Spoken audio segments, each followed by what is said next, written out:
Shabbat Shalom. Who here has worked retail? That is to say, with a customer-facing kind of job? See a few hands. I'm surprised I don't see more. I know that I used to work at Subway. I worked at Domino's Pizza. Those were my two big sort of retailing, customer-orientated jobs. It's something I think everybody should do at some point. But there is always the danger, if you are the person running the company, that your front-facing people may not be doing the job you want them to do. After all, the manager can't be on every shift. The owner can't be there to check up all the time. So what is the solution? How do you ensure that your representatives are doing a good job? Well, nowadays they have certain solutions. You can hire a mystery shopper, somebody to call up or somebody to stop by the branch and pretend to be a customer, and then they'll go off and write up a report. But even then, that's still kind of second-hand information.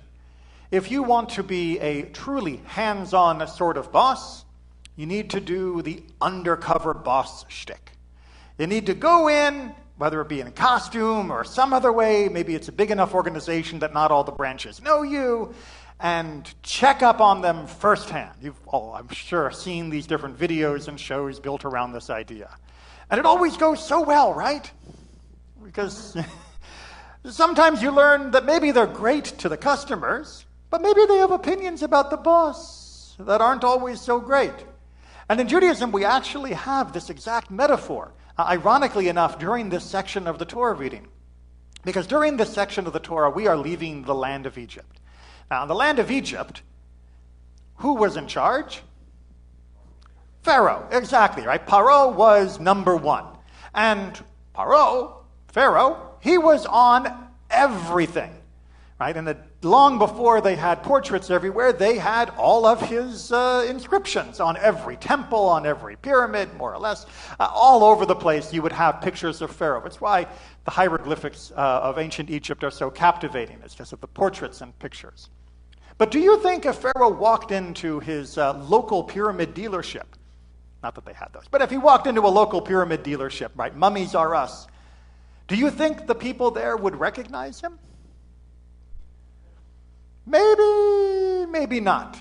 If you think that Pharaoh was just walking down the street, not dressed in his regalia, but just an Egyptian guy, just walking down the street, would they recognize him? Probably not. In fact, our rabbis say that even a king, if he was surrounded by other nobles and other people of great stature and not deliberately wearing the crown or sitting on a throne, an onlooker would have to ask the guy next to him, which one's the king? It's not exactly written on the face of who is the king and who isn't the king, which makes it easy to be the mystery shopper if you are the king, to check up on your servants and how many novels have been written about the king who goes undercover.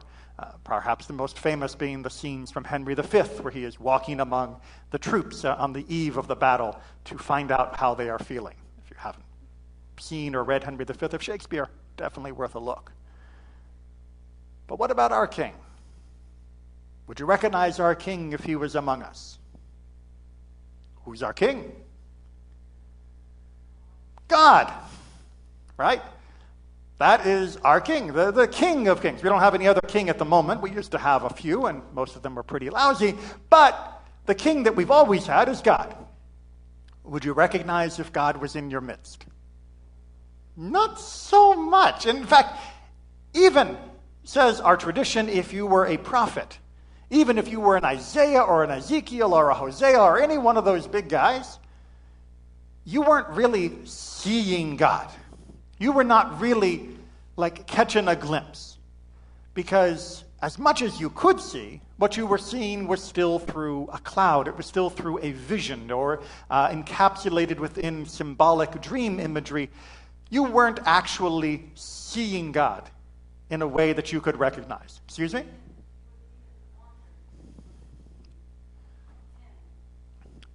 You could see things manifested in the world, but even those who were on the highest level of prophecy couldn't see God clearly. Even Moses who saw God more clearly than everyone else, still there was a little bit of an obstruction between himself and God. And our tradition says that that obstruction is, of course, ourself that stands between us and God. It is hard for us to completely forget, to get outside of ourselves, to completely forget ourselves enough that the true singular uniqueness and identity of God can be perceived by every part of us. Because once we make that journey out of ourselves, well, then we're no longer in a position to observe. Sorry for the philosophical digression, but our tradition offers us one glimpse, one moment when we all did see God clearly. Not Mount Sinai, ironically. Not Mount Sinai, ironically. At Mount Sinai, we chickened out. God tried, and we went, whoa, a little bit too much. Moses is going to go up, and he'll take care of it for us. But 49 days approximately before that, a little bit less from walking time, when we crossed the sea, we said, Ze'eli, this is my God. No ifs, no buts, no metaphors, no cushioning language. Ze'eli. And our tradition says even the lowest of the social status saw God at that moment in a way that Isaiah and Ezekiel and the other later prophets never could. But why? They were not spiritually prepared. They had not spent lives in righteous study and self-reflection to allow themselves to pierce the veil between ourselves and God more clearly in order to apprehend fully God's identity. How could somebody who had just come from the cesspit of Egypt, who had just come from the bitterness of slavery, how could they see God clearly enough to say, Ze'eli, at that moment, this is my God? At that moment, they truly had forgotten everything else they knew.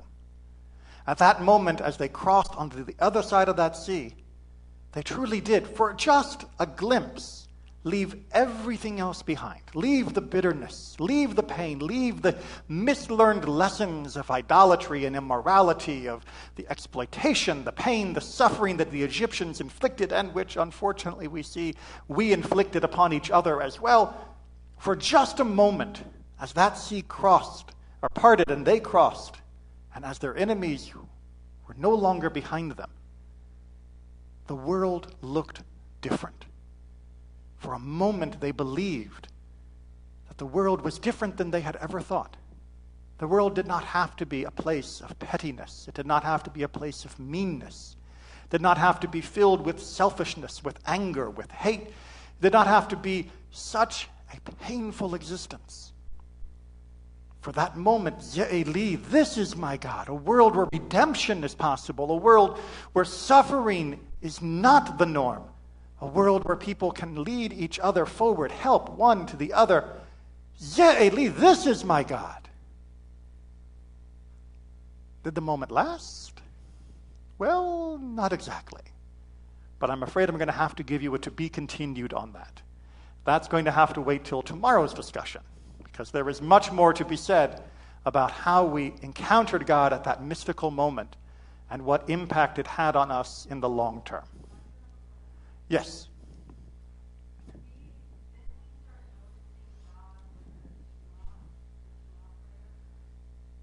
Do you mean at the time of Egypt?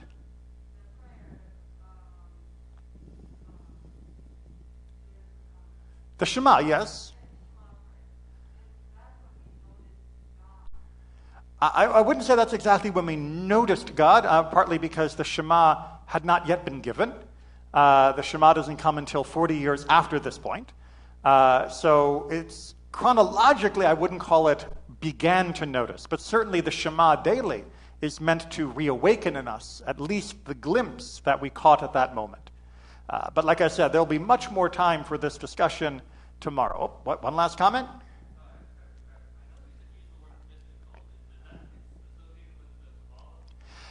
Come back tomorrow and find out.